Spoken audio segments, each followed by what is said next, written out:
Well, Michael, thank you for joining us today. Tell us about your experience with the coronavirus energy vaccine program. So the meeting itself, because I met you in a business context, which is always kind of a little interesting when you start talking about energy stuff around stuff that's usually a little bit more on the conservative side. So Yeah. I wasn't necessarily sure what the virtual room was going to be like as far as people's ideas about things. So I was having a bit of a poor day before the meeting, and I was a little guarded coming in. Then just kind of getting to see some of the other people and hear them share their stories, it felt very natural as a progression to kind of open up. And then going through the process and just kind of your sense of ease about everything and mastery kind of made it very easy to just kind of sink in and go for it. So it was a really fun kind of liberating experience. And then after that, I was kind of still more in an intellectual space with a lot of kind of what was going on. And I know that you said there was going to be a down period, and I was waiting for it, and it didn't happen. And then I think it was like a week and a half after we had the call, I just had 3 days of just not feeling well. That I think also coincided with just me not drinking enough water and just not generally taking care. So that was kind of like the descent of things not feeling well. And then after that, everything just felt like it picked up, and it's been feeling pretty great ever since. Well, that's interesting. So did you watch that first video when you received it?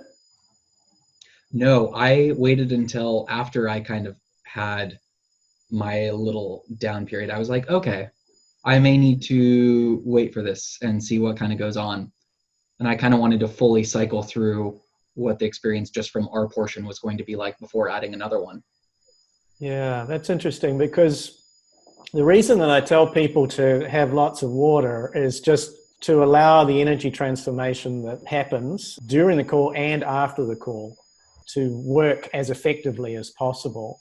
So that's not a surprise to me if you weren't doing that. But as soon as you watch the video, you'll be back into energy transformation again. So there's, for you, because you were on the call, you would have had 3 different experiences of energy transformation. First one associated with the call, because you had a couple of issues that came up that you raised, specifically relating to your experience of the coronavirus environment, really, as opposed to the virus itself, but really the work environment, the change and being in your little space like everybody else is being in their space and locked down. So let's look at that one piece at a time. So you had those 2 issues. Tell me a little bit about how you felt after the call relating to those 2 issues and over the next 3 days. It usually takes about 3 days for all of that to play out when someone's had some actual energy coaching.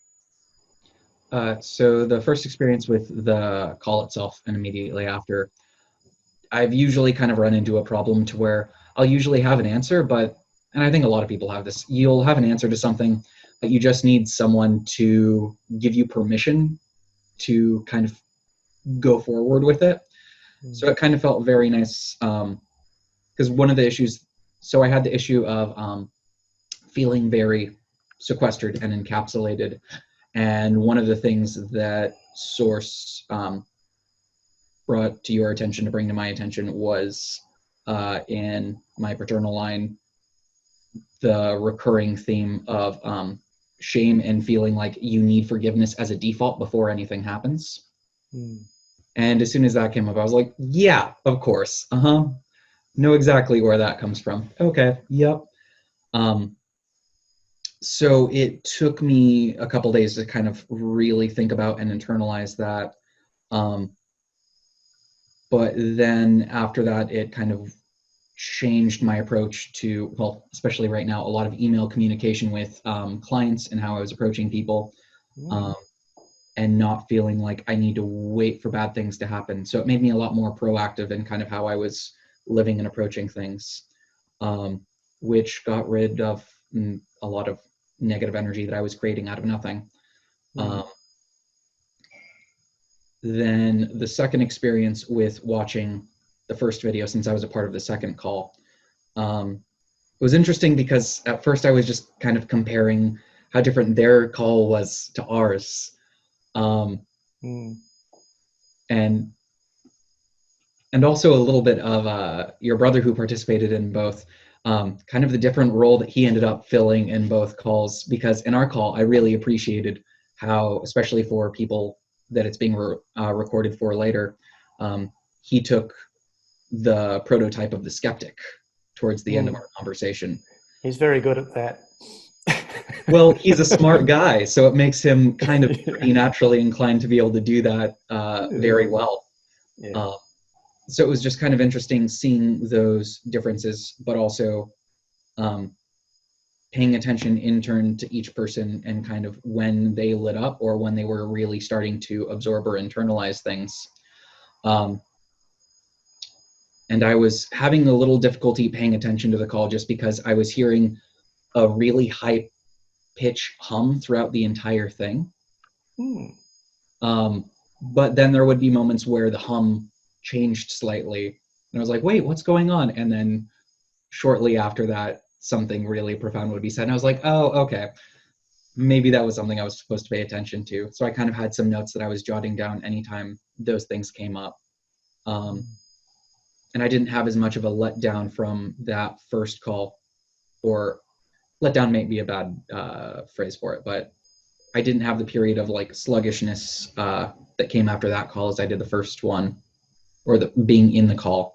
And then rewatching ours was just kind of picking up the different moments and focusing a little bit more openly on listening to what other people kind of had going on. It was easier to absorb that. Yeah. So in terms of your feelings after the second call, because this is a video of the call that you had been on, you had a reaction to it before, basically, which is your energy being processed and then settling down again. So it's permanently transformed by the end of that process. So now you're watching this video, and for the week after that, did you have any reaction to that, having been on the call, or do you think it was all taken care of in the period after the call itself for you? I think it was mostly taken care of. It was just kind of, I remember when I was younger and I had a ballet teacher, it was kind of the thing of you were told something 1,000 times, and then when you finally did it and felt it in your body from doing it properly, you just say, why haven't you told me to do that before? And they'd say, I've been telling you for years. It's just, you've been too dense the entire time. So there were a couple of things that weren't the main focal point of the message. Yes. That I was actually able to hear and process much better. Yeah, that's interesting, isn't it? Because when we're on the call ourselves, we're looking at it just from our own perspective a lot of the time, wanting to get our own thing taken care of. But then when we see it again, everybody's issues are everyone else's issues at some level, maybe not sort of top of mind right at this moment, but we'll have had ancestors that have had these patterns and they will be affecting us in some way, but it just won't be obvious to us. So we can go through these and watch these videos, get transformation relating to everybody else's issues, and just feel a little different, maybe a little freer, a little lighter. Well, thank you, Michael. If you have anything else to add, now's the time. Otherwise, we can maybe wrap this up. How do you feel? No, I think I'm good. Our work is done. Thank you very much for joining us today and sharing what you had to share with those who are viewing. I think it'll be very helpful for those who haven't had this experience yet. Thank you for the call, and pleasure seeing you as always. Yeah, likewise. Take care. You too. Bye. Bye-bye.